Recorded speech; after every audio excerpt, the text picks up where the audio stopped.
Chapter number 10 સદિશોનું બીજગણિત vector algebra. હવે આ જે ત્રિપરિમાણીય ભૂમિતિ છે 3D કહેવાય 3D ત્રિપરિમાણીય ભૂમિતિ. આ અભ્યાસ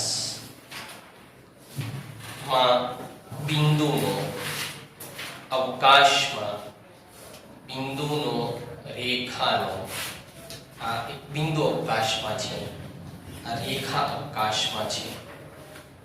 પછી આ જે અવકાશ છે એ 6 સમતલનો બનેલો અવકાશ છે.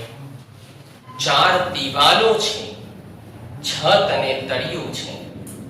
તો આ 6 સમતલનો બનેલો અવકાશ છે અને એટલે સમતલ પણ અવકાશમાં આવી જાય તો બિંદુ, રેખા અને સમતલના અવકાશમાં અભ્યાસને ત્રિપરિમાણીય ભૂમિતિ, સદિશ ભૂમિતિ બે નામ છે. સદિશ ભૂમિતિ, ત્રિપરિમાણીય ભૂમિતિ કહેવાય છે. તો એ પહેલું વાક્ય લખી દેવાનું છે. પહેલું વાક્ય બિંદુ, રેખા, સમતલના અવકાશ કૌંસમાં ક્યુબ માં અભ્યાસને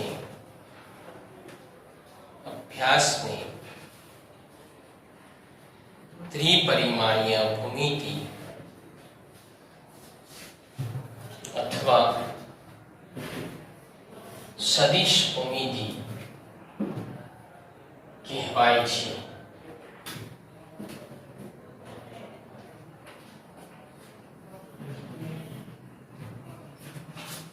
સદિશ ભૂમિતિ કહેવાય છે.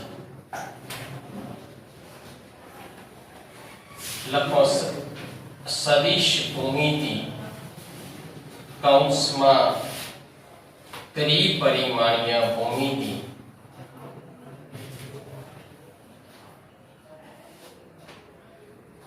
માં દરેક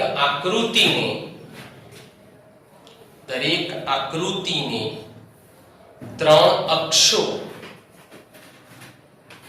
x અક્ષ, y અક્ષ અને z અક્ષ કોમા દરેક બિંદુને 3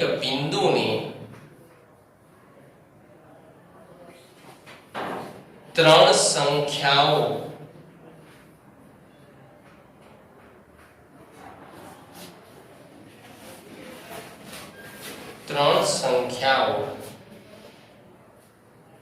કૌંસમાં ઘટકો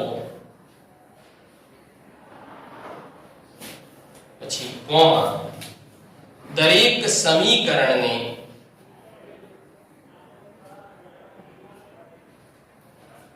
3 ચલ કૌંસમાં x, y, z હોય છે.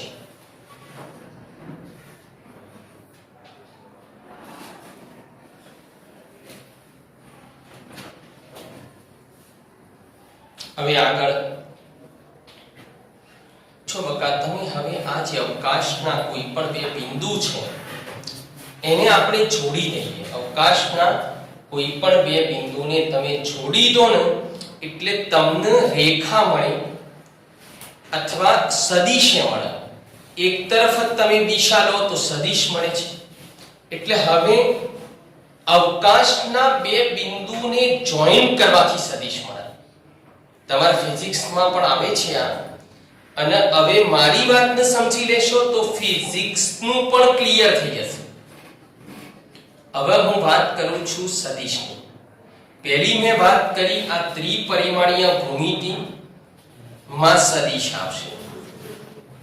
3D માં અવકાશમાં આવશે. કયો આવશે? અવકાશમાં.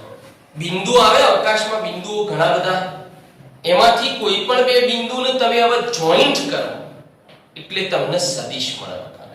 હવે એ બે બિંદુ જે તમે જોઈન્ટ કરો એમાં જો આરંભ બિંદુ, એક આરંભ બિંદુ હોય છે અને એક અંત્ય બિંદુ હોય છે, એટલે સદિશના બે છેડા હોય. આ વાતો કરું છું સદિશની પાયાની વાતો. કોની? સદિશની પાયાની વાતો. કે સદિશ મળે કેવી રીતે? બે બિંદુ જોડવાથી. એમાં એક આરંભ બિંદુ હોય ને એક અંત્ય બિંદુ હોય. બોલો, એક આરંભ બિંદુ ને એક અંત્ય બિંદુ. જો આરંભ બિંદુ, સદિશનું આરંભ બિંદુ ફાઇનલ, આરંભ બિંદુ ચોક્કસ કે ફાઇનલ ઉગમ બિંદુ હોય, આરંભ બિંદુ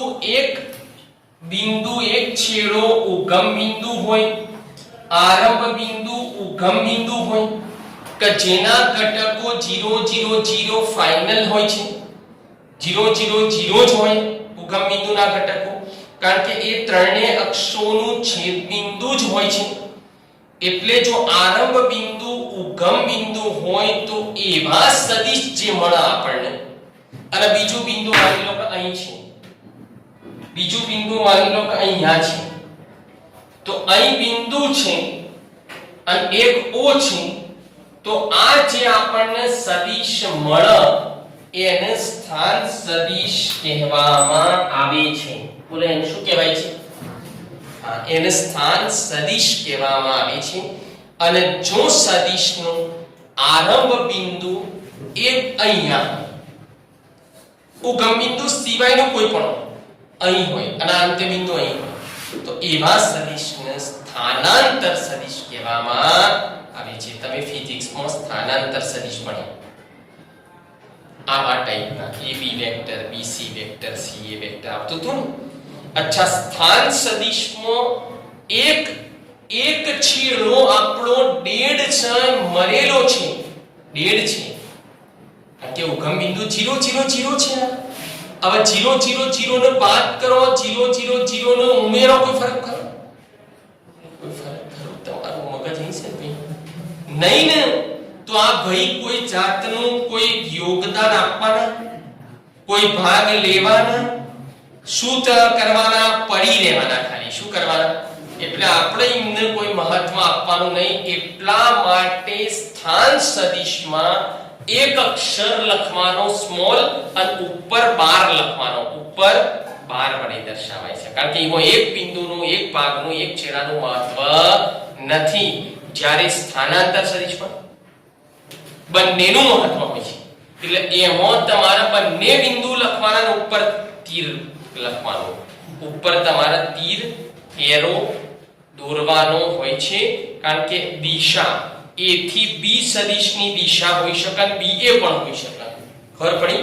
જો B આરંભ બિંદુ B હોય, અંત્ય બિંદુ A હોય, દિશા તો B થી A તરફ થઈ એટલે BA સદિશ લખાય. જો આરંભ બિંદુ A હોય સ્થાનાંતર સદિશમાં, અંત્ય બિંદુ B હોય તો એને AB સદિશ તરીકે લખવામાં આવે છે.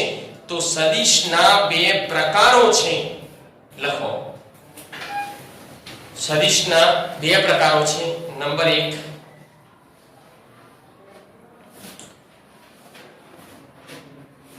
સદિશના બે પ્રકાર છે. નંબર 1, સ્થાન સદિશ.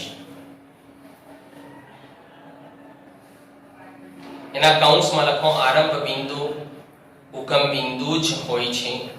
આરંભ બિંદુ ઉગમ બિંદુ કૌંસમાં 0 0 0 હોય છે.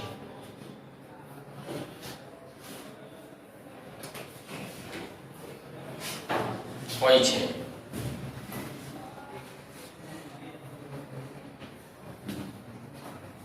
દાખલા તરીકે એમાં લખજો, દાખલા તરીકે આ x bar, comma a bar, b bar, c bar, dash dash dash વગેરે આવી રીતે દર્શાવાય છે. એને એક અક્ષર હોય, ઉપર બાર હોય. કોને? સ્થાન સદિશને. કોને? કેવી રીતે દર્શાવાય? એક અક્ષર ઉપર બાર હોય છે. નંબર 2 લખો, સ્થાનાંતર સદિશ. સ્થાનાંતર સદિશ.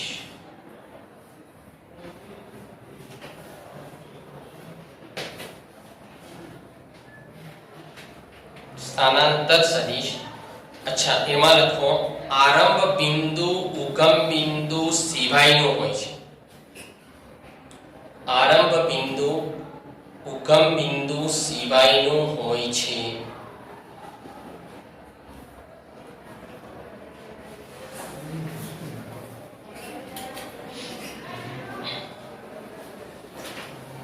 દાખલા તરીકે આ લખી દેજો. દાખલા તરીકે AB સદિશ, BC સદિશ,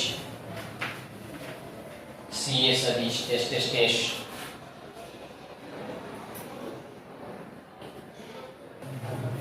હવે આગળ લખો બે સદિશોનો સરવાળો. બે સદિશોનો સરવાળો અનુરૂપ ઘટકોનો સરવાળો કરવાથી મળે છે.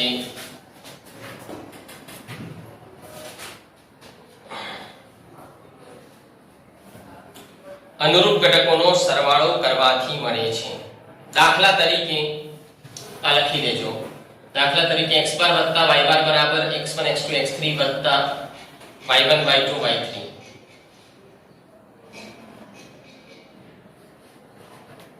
બરાબર x1 વત્તા y1 x2 વત્તા y2 x3 વત્તા y3. જો પ્રથમ ઘટકોનો સરવાળો કર્યો, આ બધું લખવાનું છે.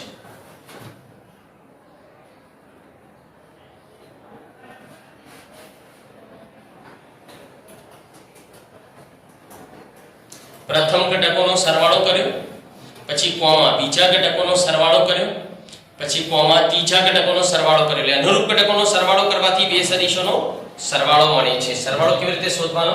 અનુરૂપ ઘટકોનો સરવાળો કરવાનો. બહુ ઈઝી છે ભાઈ. પછી આગળ હવે નવો મુદ્દો, કોઈ પણ સદિશનો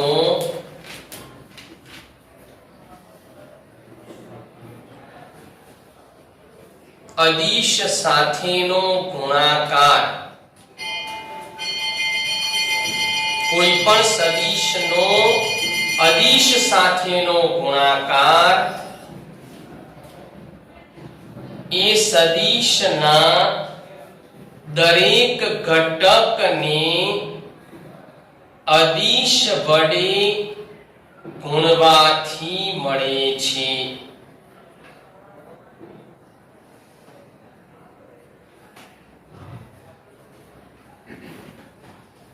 કોઈ પણ સદિશનો અદિશ સાથેનો ગુણાકાર. અદિશ એટલે અચળ.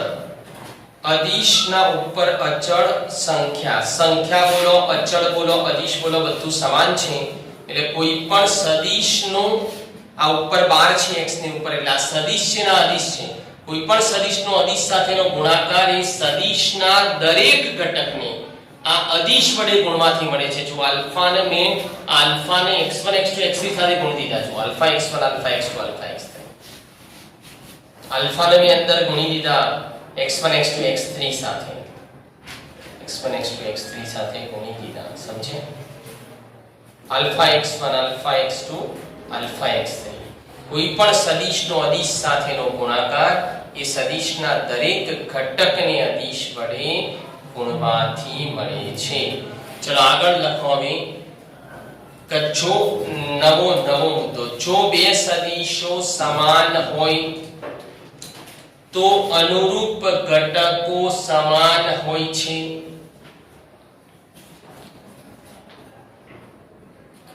તથા અનુરૂપ ઘટકો સમાન હોય તો બે સદિશો સમાન હોય છે.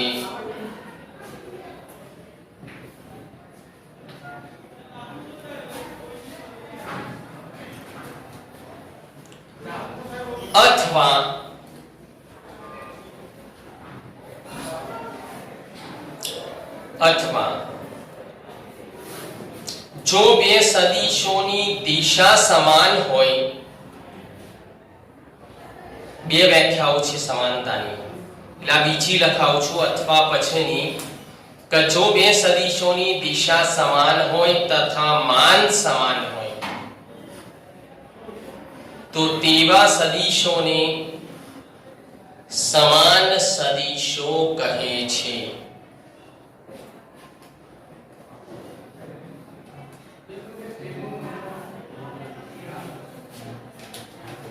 કહે છે।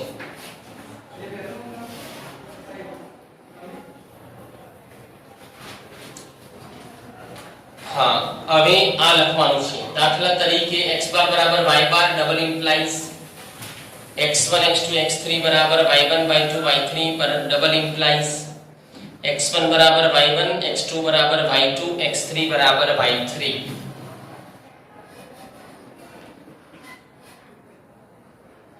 x1 બરાબર y1 x2 બરાબર y2 x3 બરાબર y3।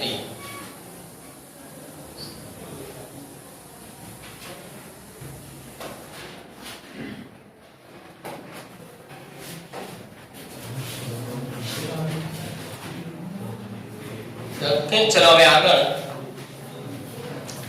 સદિશનું માન એના વિશે લખાવું છું કે કોઈ પણ સદિશના ઘટકોનો સ્ક્વેર સમ રૂટ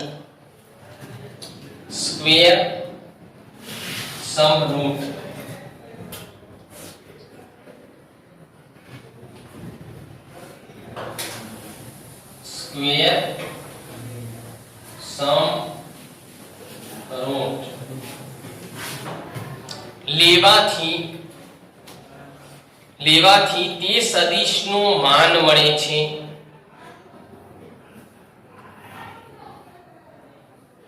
તે સદિશનું માન મળે છે।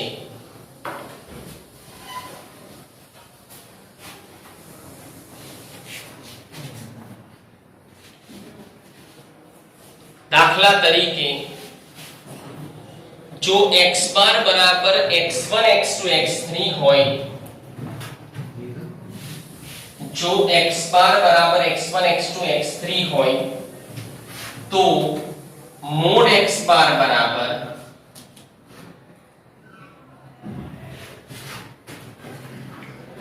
x બાર બરાબર x1 x2 x3 હોય તો મોડ x બાર બરાબર, જો હવે આ x1 છે ને x1 નો સ્ક્વેર કર્યો, x2 નો સ્ક્વેર અને x3 નો સ્ક્વેર, ઘટકોનો સ્ક્વેર દેખાય છે, પછી વચ્ચે વત્તા દેખાય છે, સમ એટલે સરવાળો, વત્તા દેખાય, સ્ક્વેર આયો દેખાયો, સમ દેખાયો અને રૂટ દેખાય છે ઉપર, તો સ્ક્વેર સમ રૂટ સસુર કરવાથી શું મળે? સદિશનું માન મળે છે। કોઈ પણ સદિશના ઘટકોનું શું કરી દેવાનું? તમારે સ્ક્વેર સમ રૂટ એટલે સસુર કરવાથી શું મળી જાય? સદિશનું માન મળી જાય છે। ઓકે, પછી આગળ લખો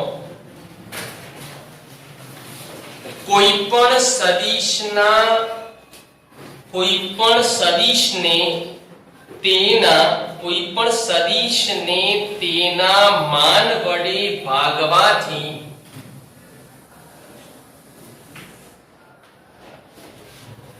સદિશને તેના માન વડે ભાગવાથી એકમ સદિશ મળે છે।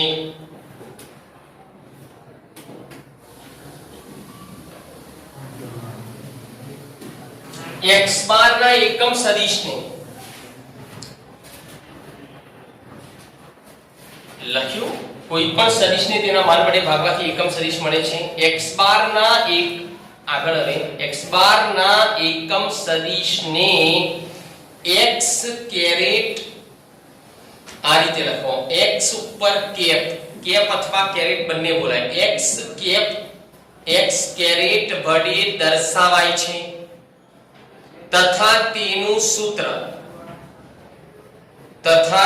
સૂત્ર x કેપ બરાબર x બાર અપોન મોડ x બાર છે। તેનું સૂત્ર x કેપ બરાબર x બાર અપોન મોડ x બાર છે। જો બકા કોઈ પણ સદિશને એના માન વડે ભાગવાથી એકમ સદિશ મળે છે, એકમ સદિશ મળે કેવી રીતે લે? સદિશને એના માન વડે ભાગવાથી, કેવી રીતે? સદિશને એના માન વડે ભાગવાથી મળે। એને કોના વડે દર્શાવાય છે એકમ સદિશને? x કેપ વડે, તો x કેપ બરાબર શું થાય? x બાર અપોન મોડ x બાર થાય। અચ્છા, આની બીજી વ્યાખ્યા પણ છે, અથવા કરીને લખો કે જો કોઈ સદિશનું માન 1 એકમ હોય, જો કોઈ સદિશનું માન 1 એકમ હોય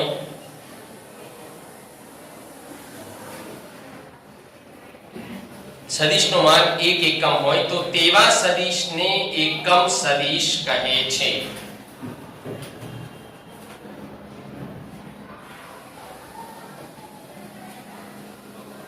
હવે જો ભાઈ બકા એક વાત કહી દઉં તમને કે આ જે આકૃતિ છે એ આકૃતિનો હું ફોટો મોકલું છું. આ x અક્ષની ધન દિશાના એકમ સદિશો છે i બાર i કેરેટ, એની કિંમત છે 100. તો x અક્ષની ઋણ દિશાનો એકમ સદિશ થશે -i બાર -i કેરેટ. યાદ રાખવાનું છો. y અક્ષની ધન દિશાનો થશે j બરાબર j બાર બરાબર j કેરેટ બરાબર 0 1 0. તો z અક્ષની અરે y અક્ષની ઋણ દિશાનો આનો માઈનસ કરી દેવાનો, કારણ કે કોઈ પણ સદિશની દિશા ઊંધી કરો ને, કોઈ પણ સદિશને ઉલટાઈ દો ને એટલે પ્લસ નું માઈનસ થઈ જાય. અરે યાર આનો કરી દો તો શું થઈ જાય? વિરુદ્ધ થયું ને, એટલે શું થઈ જાય? પ્લસ નું માઈનસ થઈ જાય. ચલો આ z અક્ષ દેખાય છે, એનો ધન દિશાનો સદિશ k બરાબર k બાર બરાબર k કેરેટ બરાબર 0 0 1. આ આકૃતિ જ યાદ રાખી લેવાની છે તમારો કે z અક્ષની ઋણ દિશાનો શું થાય? -k બરાબર -k બાર બરાબર -k કેરેટ અને એની કિંમત થાય 0 0 -1. બકા આ પ્લસ છે તો આ માઈનસ છે, આ પ્લસ છે તો આ માઈનસ થઈ જાય, આ પ્લસ છે તો આ માઈનસ થઈ જાય. સમજ્યા? ત્રણ પ્રચલિત એકમ સદિશો છે. બોલો ત્રણ કયા? i છે કે કયા? તો આ ત્રણ પ્રચલિત એકમ સદિશો તમારે યાદ રાખ.